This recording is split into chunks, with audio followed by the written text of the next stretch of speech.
Well, with school resuming in September, a lot of parents, families now trying to decide what is right for their child's safety and education. Enter MindFuel, an online educational resource that can help. Joining us with details is Cassy Weber, CEO of MindFuel. Good morning, Cassy.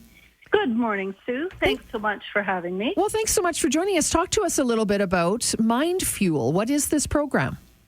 Well, we're a technology company, and so, we have lots of online resources. We're a developer of the resources, and these ultimately focus on youth skills development.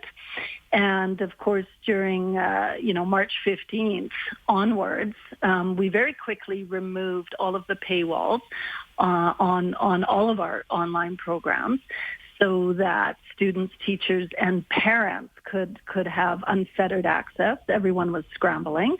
And, of course, here we are sort of midway through August, and nerves are high, and anxiety certainly exists. And so, we continue focusing on doing whatever we can to help so that students continue to get educated. So is this a way for teachers and parents to access information that might help them, whether the kids do go back to class or whether we're homeschooling this year? Very much so. I mean, we've been around for over 30 years, and we're really a pioneer in the online learning space. And an area of expertise for us, we are Alberta-based, we're based in Calgary, is Alberta's classrooms. And so just in the pandemic period, the learn from home, we supported around 32,000 online learning sessions in Alberta.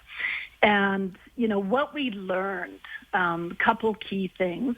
Teachers we're really looking for instruction and support as to how to continue driving student engagement when students are virtually situated. It's very different when, a student is looking at a screen than when a student is in the classroom. And for parents, I mean, parents were pulling their hair out trying to figure out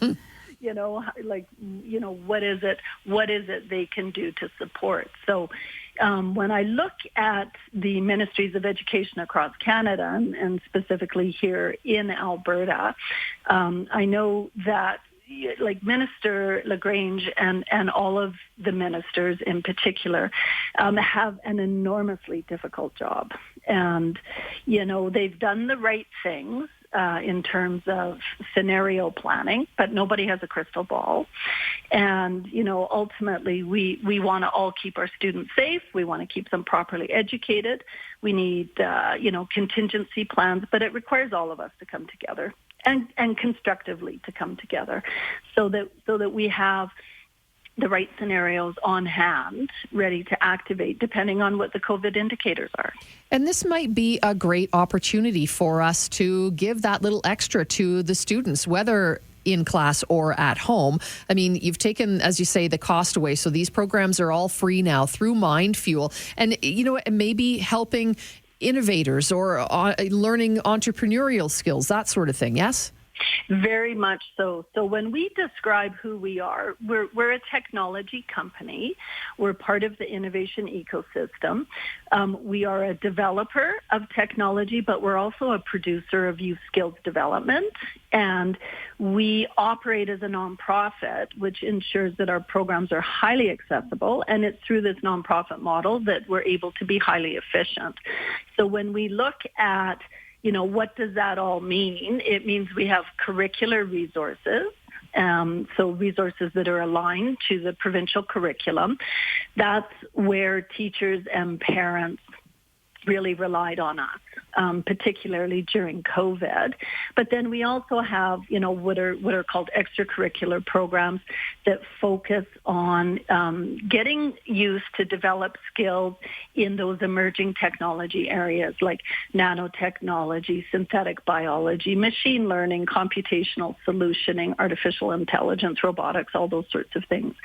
And so when we look at what has shifted over the last 5 to 6 months, we see that a massive amount of resourcing moved to online. And There's rightfully some hesitation, as we move back to our various stages of relaunching. There's some hesitation as to how much, in-person stuff we want. And so the good thing about MindFuel is we've got both. We can very easily operate within technology environments, online environments, and then, when the time is right, we can shift back to some of our face-to-face programming. But ultimately, we're expecting the same demand, if not greater, that we experienced in the spring time frame from March 15th right up until the end of June. So obviously you're there as a resource for teachers and educators. Can you give us a sort of a real world example? I'm a mom. I've got an 11-year-old and a 13-year-old. How am I using MindFuel? So we have several online platforms. One is wonderville.org. This is designed specifically for, it's got sort of, portals, if you will, for teachers, parents, and students. And so if you're a parent, you can go into this online portal. You can search, the grade, for instance. You can search by grade or by area of study or unit for your child. And then a whole bunch of resources will be presented, and then you select the one that's aligned with the particular area of learning. And those resources are animations, games that have been really well architected. All of our resources are classroom tested, and they're developed by educators for educators, and then we focus test them in classrooms so we know they're effective. Another resource we have is codingville.ca, and that's in partnership with the Federal Ministry of Innovation, Science and Industry. And so this teaches students, it's 21 hours of journey-based learning where they will become proficient coders by the end of the 21 hours. Wow. There's also a instructional section for teachers, because not all teachers know how to teach coding, right? So by the time the teachers move through this program, they'll be proficient in order to facilitate a class. And we'll reach 124,000 students in Canada by March 2021. Wow. And I mean, you've won awards for your programs, and it just looks like there's so much in there for boys, girls, different ages, again, for educators, for parents. It seems like a really one-stop shop for everything that we need as we send the kids back to school this year.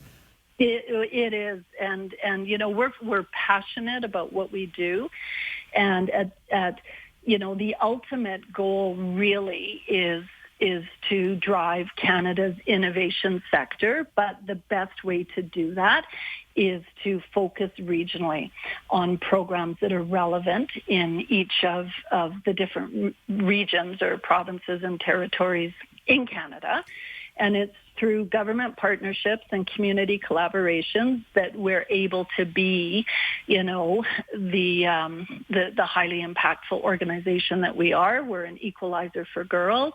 For newcomers, we have programs for Indigenous students and students living in poverty.